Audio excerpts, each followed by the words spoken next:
और कहते हैं कि देवों के देव महादेव साक्षात शक्ति पीठ हमारे 12 ज्योतिर्लिंग में एक हमारा बाबा धाम देवघर आता है और माँ साथ में विराजमान, साथ में शक्ति पीठ है।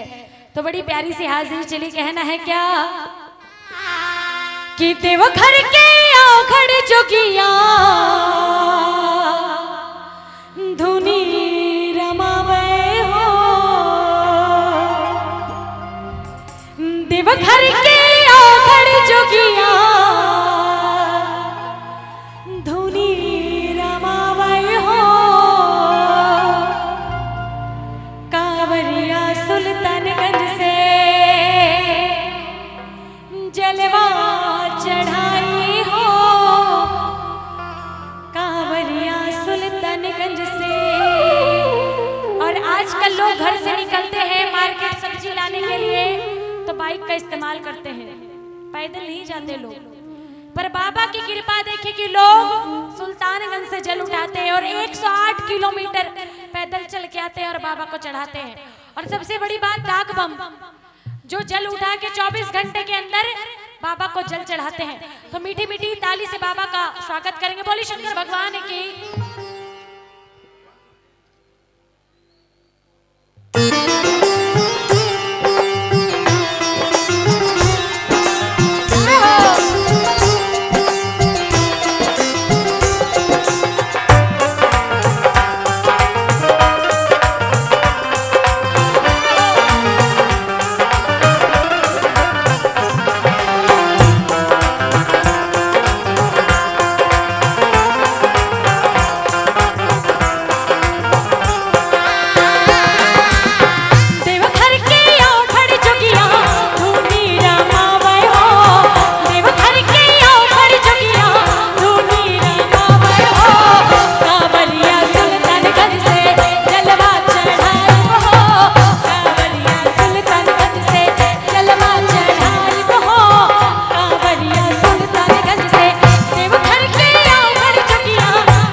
और जहाँ बारिश का मौसम देख लेते तो सबका मन खुश हो जाता है।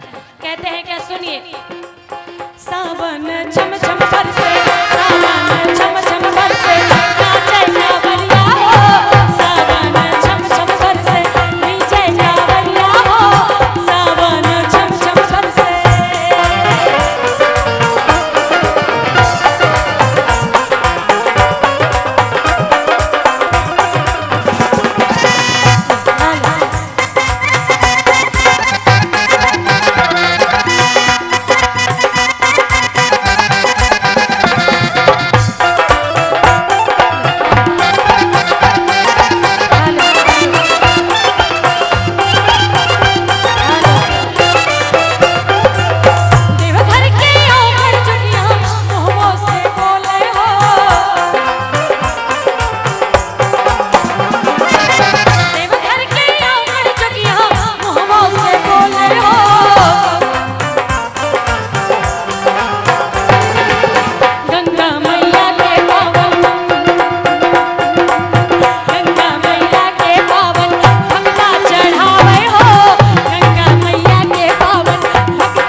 बोली शंकर भगवान की